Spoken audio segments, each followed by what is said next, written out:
Welcome back to the More Smarter Show, the number one business mindset and strategy podcast. This is episode 40 with your hosts, Jake and Dylan. Jake, what do we have on the agenda today?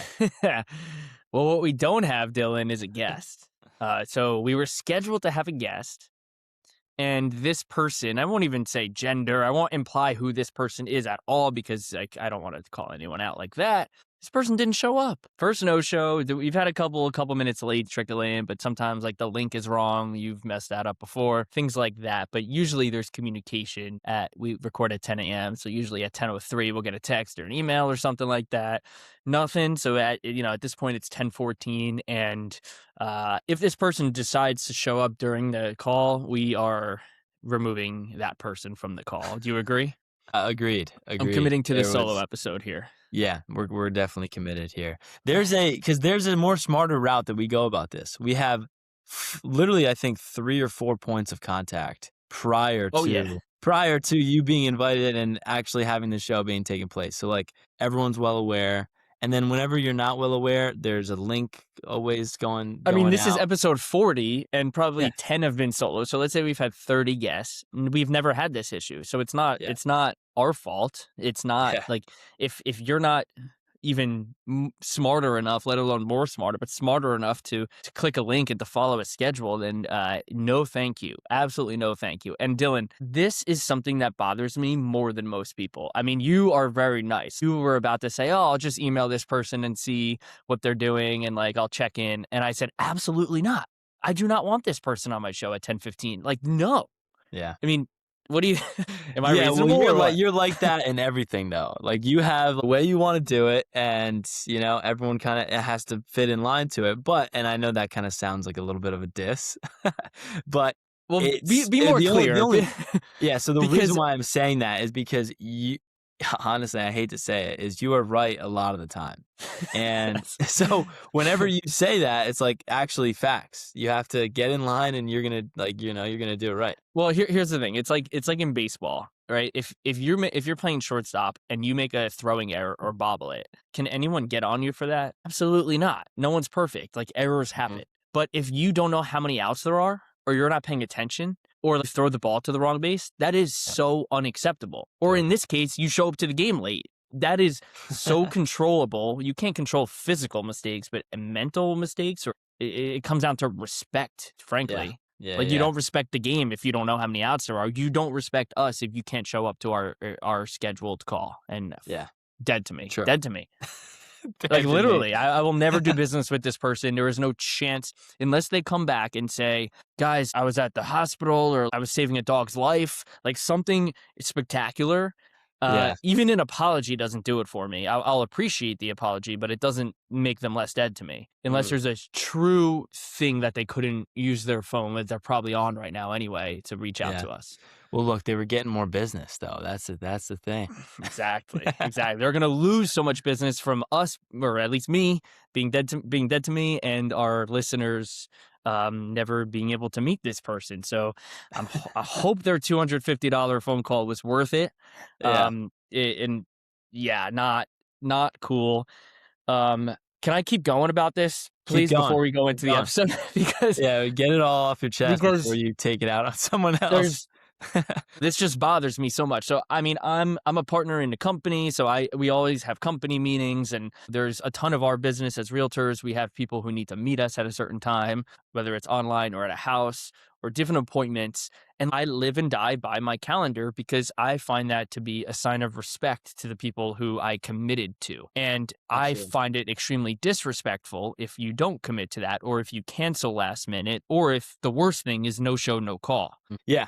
I mean, I've been on the block of showing houses and going around and doing all that, driving around. It's definitely a headache doing that. And then the worst thing in the world is getting no-showed. And I don't mind if someone's in traffic, I'll be 10 minutes late. Totally fine. Again, that's bobbling a ball at shortstop, and you're communicating. You're doing the best you physically can at that moment. Yeah. Way different than no communication. And I think a lot of this has to do with the priorities that you set. Like I had a meeting that I left early. It was supposed to go from 9 to 10. I left early and I was on this call at I think 9:50. I got on 10 minutes early. And is because the More Smarter show is a priority to me. Obviously, it's our show and it's a little bit different, but it's not really that different because It's not. we're going to be promoting the businesses. It's a way that you go about your life, and the way that you go about your business is the way that you do everything. So this person, you left a meeting today, you're saying, to be on Yeah. this call, because Yes. we record at 10 a.m. So you left at 9:50 to be on time, which is early, which is on time for this show. Uh-huh.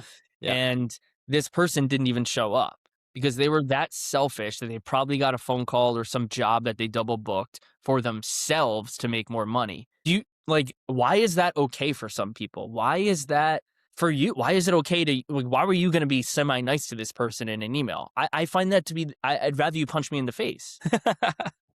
No, you don't actually believe that though, right? You'd rather like that is the worst thing to do in business, you think? I don't think In so. in I think like friendship, in I'd rather partnership, in life, it is the worst thing to do just not show up. to waste someone's time. Yeah, absolutely. Hmm. And that's why I yell at you when you tell your stories too slow. I'm like, you're wasting my time, bro. I have no Riverside editing in real life, so but that's separate. No, I'm messing with you. Yeah. Yeah. So moving past this, let's get All right, I'm ready to move all past right. it. So we all understand how important there are like characteristics of being in business and being respectful of other people. Um, but so I wanna move into how us as professionals are trying to expand from having to be that kind of on the point, not on the point person, but like the realtor that has to show up all these times and doing X, Y, and Z. And like I was watching a video that really hit heart to me, Hmm. where it was this older realtor talking. He was like, I have never worked on Sunday. And he's like, I set my expectation with my clients to never work on Sunday. What does work And mean, though? yeah, Like, what is work? Like, my friends are my clients. So, what? I went to eat with my brother a couple of days ago. Like, he's my client. Like, what is work? yeah, but you showing a house to someone. Sure, Are you sure. getting Okay. a call from an agent like I just did before asking about a listing, and you're on the phone and So they're you just don't you answer your phone on Sunday because you don't I know who's yes, calling. right? I mean, Yeah. sure. Okay. I But get it, yeah, though. but Continue.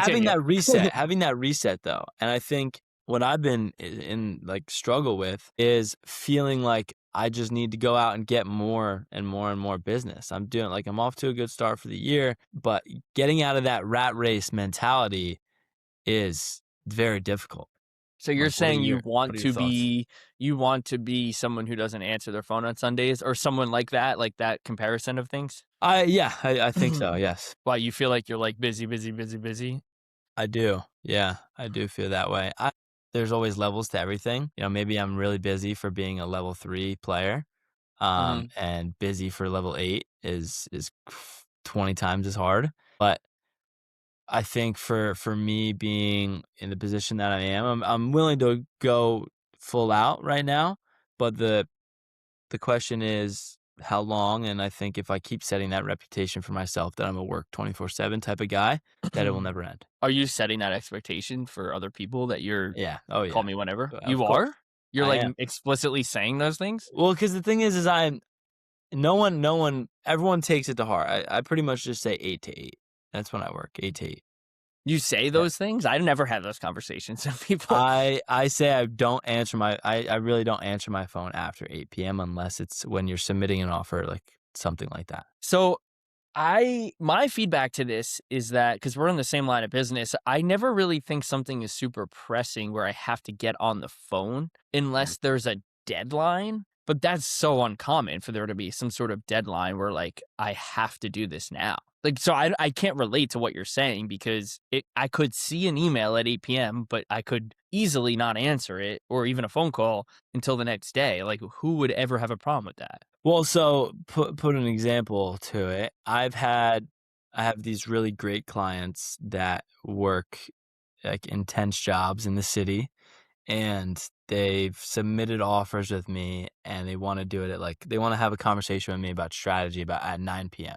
So and, they have a million questions, which I'm happy to answer, but, it takes an hour. So it's from 9 to 10 PM, and it's already after working for, like, however long that day, and it's like, "Alright, maybe this is just part of the game," but I don't wanna So be in that game. so I had this situation for my property management company when we host association meetings about once per year per building, and each building's different, a different amount of people, different schedules. So we take a vote on scheduling, and sometimes the vote is like 7:30 or 8 p.m., and that really doesn't work for me. Like that sucks. Not that I am not that I'm excuse me, not that I'm busy, but I don't like working I wake up early and work. I don't like working late.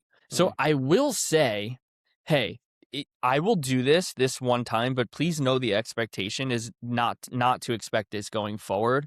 I realize that like I'm happy to do this for you, and like I just set the expectation and make the exception. That's I mm. don't know that that's right or wrong, but that is how I've been approaching those things, so it doesn't happen a second time. Yeah, and I think that comes from a position of value, though. It's a conversation that we've had when I was, just getting started in the business where you told me that.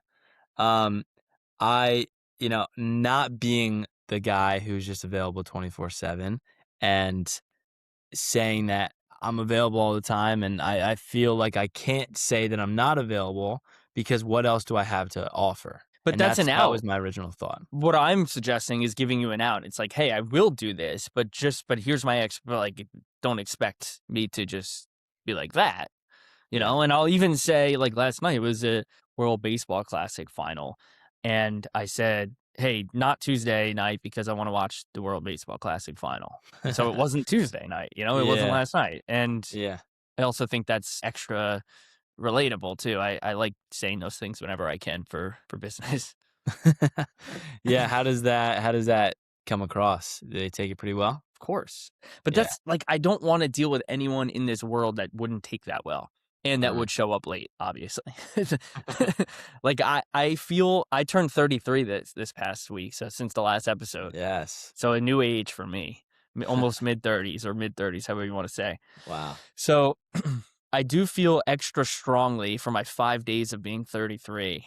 Because I do a lot of reflection and, new ages, new thoughts. So I do think about this, and that's just so my, new life is, like, show me respect through actions, show up on time, do the things you're gonna say that you do, and have respect for me and my time. Hmm. And it's kinda all coming together with both being late and the fact that I don't wanna do a call at 9 p.m. Yeah. Yeah, yeah. No, I get that. I mean, I had this one videographer come to me. It was while I was on that team and I was a little younger and less experienced. And the videographer was like, "Oh, just like tell me what you add value to a client." And I'm like, "Oh, like, how is that a fucking hard question?" But, like, I was stumped, dude. I was stumped. I was like he was like, are you, like, just available, like, 24/7 to, like, help clients out?" I was like, "No, no, no, I don't wanna say that." Like, Well, you're in the back the of my head video saying there that. is a video of me saying that in 2020 Really? when I was new. You've seen this. No. It's on, like, if you, like, Google my name, it's on YouTube. And it was when I was back with Keller Williams, and I was, like, Mm, interviewed, same thing, videographer, first year on the job, mhm. and I said something like, "Yeah, I like, my clients, I work for them, like, I'm available." So, something like that, that I was taught at the time and have since honestly taught myself that that is the wrong way to approach business. That's a good way to So, approach a job. it is a good way to approach jobs. So, would you say you don't work for your clients anymore? How do you say that? No, it's you're that's not what I'm saying. Well, I know you're saying that you're open 24/7, but that's what you just said, that you work for your clients. It was about timing. Like, let's maybe in B-roll we could add this video in here because Okay, it yeah, was about the perfect. timing of about being available physically with my time. That's what I Mm, meant. Not like mhm. I won't give it all to my clients. That obviously is Yeah, still true today. yeah, Yeah. yeah. So Cool.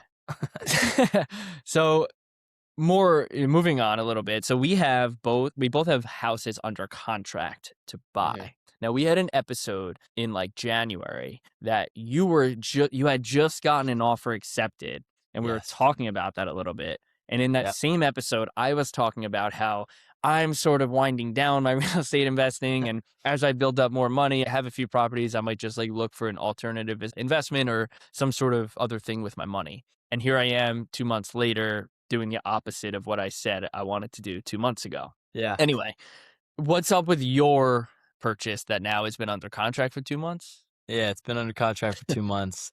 It's a little bit of a difficult situation where, getting a loan as a 23-year-old realtor is not easy, and just because I don't show a lot of income, I gotta go based on my 1099, so it was a very hard spot. Originally, I was going to buy it with a cosign of my dad, and then I was told that I was approved by myself off of my 1099, so I was like, "Let's do it. Let's do it. I wanna say that I bought it myself," and all this sort of stuff. So I was able to get there. We got to that point. The day we were supposed to close, I knew we weren't because we didn't have the clear to close. But they came back to me and said, "Hey, you actually have to file your taxes for 2025."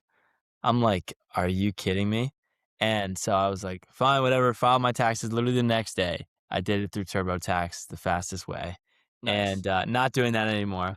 But I am waiting for my tax transcripts to come back, and it's been a week, and it's been like 2.5 weeks, and it hasn't come back yet, and So that's you're what I need. okay, so you didn't close yet because of a lending situation. Yes. So Yep. what's the plan? You're gonna buy this 3 family and you're gonna live in it? Same plan as we last spoke about on camera? Yep. So it's a little bit of a different situation now because um, when I was originally going to buy it, I would have had a month of owning the house fully occupied, and now I'm only gonna have like a week maybe.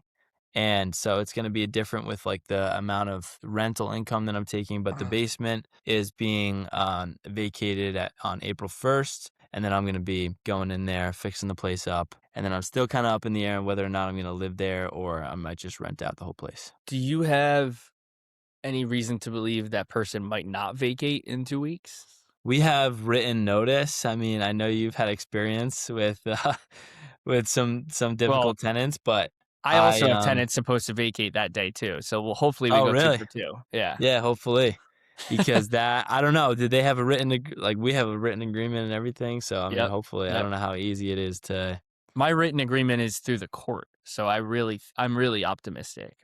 yeah, I would think that's gonna happen.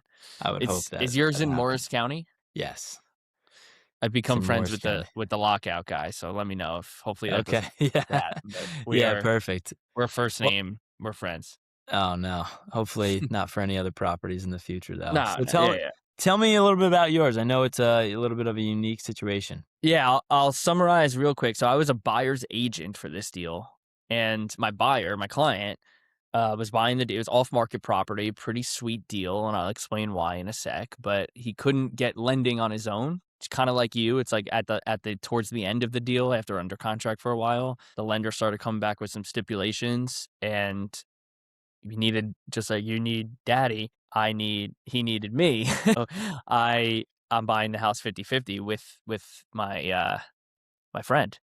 Mm, And it's pretty cool because it's an assumable loan. So we're taking over a 2.75% interest rate ah, and 25 years left on the mortgage. So we have to come up with that equity difference, which is, a lot of money. So we have to work together. That's part of the reason I'm included. It is a significant investment, but the return is going to be pretty sweet nice. because, I mean, it's cash flowing like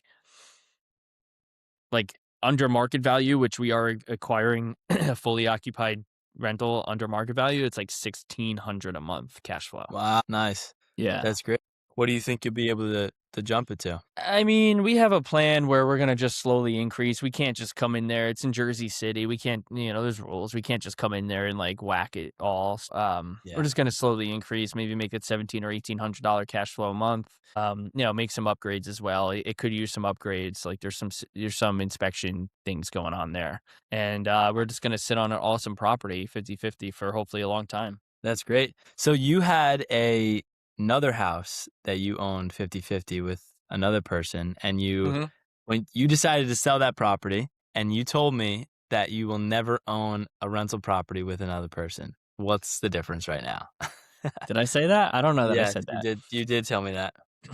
So when I may have said that, it was more saying So that property was like a flip. We bought a disaster of a house. We made it really nice, and we could have refinanced on a BRRRR and kept it as a rental, but the monthly cash flow would have been like maybe $600 a month. And certainly we would have refied and got a free house, so $600 a month. But then when we divide it by two and think about responsibilities together for a long time, $600 a month becomes way less sexy versus flipping it and making our money and buying our own properties, which is what we Mhm. decided. So I was probably thinking at the time that that is always the play. This is certainly not something I was looking for, but it's an opportunity that came across my plate, and it is very much a math equation. So I probably didn't say that in 2020 or 2021, right? When the interest rates were 3% or under. So because I'm able to get one of those crazy interest rates, the math just maths. And it's Mhm. really that simple. It's like Yeah. 12% return yearly before rental increases. Yeah. It's insane. That's insane. And you would you say that you find deals like that by just being in the game? Yeah, it's funny because people like someone said to me like last month, he was like, "Well, you do this, you're in real estate, so you get good deals, and like you're in, you have a few properties because you're in real estate." And I'm like, that's like not true. It's like not false either, but it just hasn't proved to be true yet. And then this happened, and I was like, this is completely true now. Yeah. That's exactly Well, it. but name the amount of realtors, like, if we're gonna go on percentage, that own rental properties. Maybe 5%? Maybe? Yeah, not a lot, not a lot. I mean, and I think you too, like, I got my real estate license from because I listened to Bigger Pockets and I wanted to, like, house hack and own real estate. Like, that's the core of my real estate interest, and it's not to make money on commissions. So what I do with when I make money on commissions is I look for deals and I Mhm. invest. Yeah. Versus, like, a lot of people get in, it's a lot of times it's a second career of realtors, use it as their second career and they're just looking for like replacing their income. But I Mhm. just didn't view it as that from the start. And therefore I just treat it differently than most. And you probably agree with that. Yeah. Totally. Yeah, I mean, that's the I have a cousin that continues to tell me, "You gotta label the amount of deals you do. What's the average price point? What's the average commission?" And you say after 5 or 10 or 20 deals, you buy another investment. And whether that be a See, I business don't or like that be that. why don't you like that? It's a nice thought, but I don't like pressure on myself. Like the same way 2 months ago, I was saying I didn't want to buy one, but then if I stuck to this opportunity, I would have just let go But and it vice still would have came versa. across your plate, though. Right, but, like, what if I wasn't I mean, what if I had my threshold be a few months ago and I said, "Oh, I need to buy property, need to buy property," then this opportunity I wouldn't be able to afford. So all Mm. I'm saying is, like, working from backwards is a nice thing. Um, I spoke this week with our former guest, Chris, and we were speaking on the phone for a long time, and he's a real estate investor, and we were just like breaking down our goals from like what is life. Like it starts there, like backwards from there. Like what do we want out of this life and financially and why? Because do you really need another property? Well, if the right opportunity comes, yes, but you're describing something like as a like it must happen at 15, it must happen at 20 or whatever it is. Well, I don't think you rush into a deal, but if it makes sense, I think you are in the position where, like, if you find a house that you were able to put whatever $75,000 down towards it, and then it's cash flowing $1,000, and that's the number that you need to hit, you probably wouldn't be upset passing on a deal like that if you were able to find a house like that for yourself. So as long I as you think have metrics for yourself, I think Yeah, you'll be fine. I think it's important for someone who wants to buy a Lamborghini to have this type of metric and to have this standard that like, oh, not instead of a Lamborghini, let me buy this property. But I don't like I'm never gonna do that. So I don't really need you probably as You don't well. want a Like Lambo? you don't need like those self reminders that like, oh, it's time to buy a property. Like that's again where I inherently started. So I'm always kind of convincing myself why I shouldn't buy a property. Yeah, yeah. Well, I think of it more in the day-to-day of sales, though, where it's like more and more often as a buyer's agent, I've been getting, I don't want to say snubbed, but snubbed off of having 2% commission compared to 2.5 or whatever. And that's, at my own doing of bad negotiation, bad expectation. Um, but having that understanding that if I want to make my average commission 2.5%, that after 10 deals with 2.5% commission, then I'll be able to, do something with that money, whether that's buy a place or be ready to Okay, buy so buy a place. So it kind of pushes the ladder up. yeah, I got you. I got you. I just don't view I just don't do that math in my head. It's interesting. I'm not saying it's right or wrong. I mean, it's different than what I do because I just don't want to cloud the fact that like my clients are first, not me, and I Yeah. remove myself from the outcome. I think I do a good job of that. Yeah. So I'm more Which, of course, yeah, of course, that's obviously like if you go something through that's I was talking to some business partners about this subject recently. If someone sort of like criticizes you, like your own client or customer has like a piece of criticism for you, what's your first gut thought or reaction to yourself? where did I mess up? That's Okay, same. That's yeah. I immediately think about, okay, you're right, I'm wrong. What did I do? Like, let me look at Yeah. myself. Yeah. But my business partners in property management are all the opposite. They're all like, Every single one of them. well, in this example that Okay. I'm Uh-huh. describing, like, they're like, "No, they're wrong, we're right," it's about, like, one of our customers, like and I'm like, "Well, some of that is true, but, like, one time a year ago, I did this, and I should have done this." Like, I reflect on myself a lot, and I'm bringing Yeah. this back to what we were just saying, like, rather than our commissions, like, if my buyers aren't winning or something, I'm thinking about what I should do better, Yeah. not the half a percent or something, you know? Totally, and I mean, that's not something that's more reflecting for, like, the investment side, of course, right? So it's like Yeah, yeah. you need money and income in order to invest, whether it's be it business or real estate, and that's a completely different side of it. If it doesn't close because you weren't able to, you Yeah. know, because you were standing up for your client's best interest, then it doesn't close, but that's a whole different kind of conversation. Um, and so to continue on the path of where else to kind of make money in different ways, I had this idea and I wanted to see what your thoughts were. There's this plot of land listed for sale for $10,000, In New and Jersey? in New Jersey, Okay. $10,000 plot of land. It's in a neighborhood. Sometimes you see that in like on the side of a road and main road, and it's Yeah. rocky, all that sort of stuff. This is plot of land in in an area that could be built developed. 10 grand. It's like, oh my gosh, like this is like how is this available? And after some minor diligence, I found out that it's in the Highlands, and I'm gonna have to go through like board approval, and I'm gonna have to do a whole bunch of stuff in order to get septic and Do you mean all this. wetlands? Highlands. Do you know what that is? Highlands, no. So the Highlands is in northwest New Jersey mainly. It's like it's in like Passaic, Sussex, Hunterdon Okay, County, so it's an Warren area. County. It's an area that has a lot of water density and funnels the water out to like Bergen County, Union County, all that Got it. sort of stuff. So they stopped the developing of land or of properties from happening because they don't want to crowd the soil and the water and then Mm, restrict the water flow.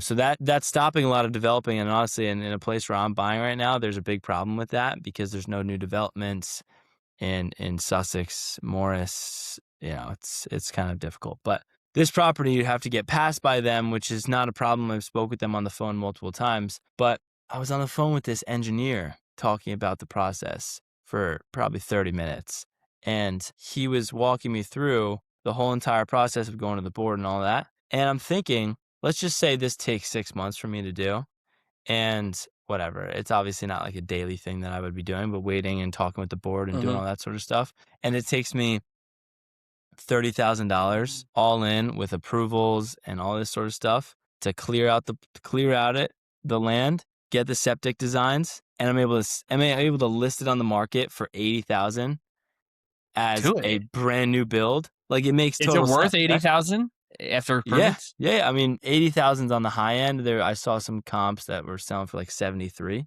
What are the holding costs like? Just taxes? Taxes, yeah, nothing. And it's probably like 800. $1,000 in taxes. Yeah. 800 a year. Yeah. Yeah. So, just do it. People flip land all the time. It's not nothing new. Yeah. Well, the thing is though is it was previously listed higher and fell through multiple times. And, it's obviously a red Because flag type of. they just wanna get rid of this, clearly. They don't want the buyer to do their due diligence and before closing, Yeah. just buy it. Just buy it for 5 grand and do it. Like, at Yeah. worst, you Have another story. of You have that. another story. It's tuition, right? We could all say that, but it's like like it's really cheap for real estate purposes. Yeah. Oh yeah. Just do All it. right. Next solo episode, we'll make it happen. I'll do it with you I'll if talk you about do every piece of work. it. No. All right, then do it. All right, bet I will. I mean, when people flip land, I don't imagine that they're just reselling it. I imagine that they're That adding they have value work to the to do. land and Yeah, and selling it, so it's a thing. yeah. Got to see how it goes, but we'll definitely keep the more smarter So audience involved. Dylan, I was talking to this 23-year-old kid a couple days ago. I used to coach him in high school baseball. He lives in Maryland, and he scheduled a meeting with me to like talk about like his life and jobs and stuff like that, like some advice type things. And he listens to the show. So shout out to you if you're listening. And he was talking about you because you're the same age as him. And he's like, Dylan is really impressive. Like, it makes me feel bad about myself because he's doing all this stuff. Like, he's got, he's buying a property and like sells all these houses. And I was like, yeah, like we all have our own stories. That's fine. I said, like, while you were at college, D1 football games, Dylan was taking his real estate test and going home to Yeah, his parents' house afterwards. So yeah, yeah. it's like, that's kind of where he is in his career, where he wants what he doesn't want to put into work for, sort of. Like, it's Mm, not calling him lazy, but like, like it takes a special person to like put in that type of work. yeah. And so I was just like straight up, I was like, well, that's the difference. Like, that's all, you know? Mm, yeah.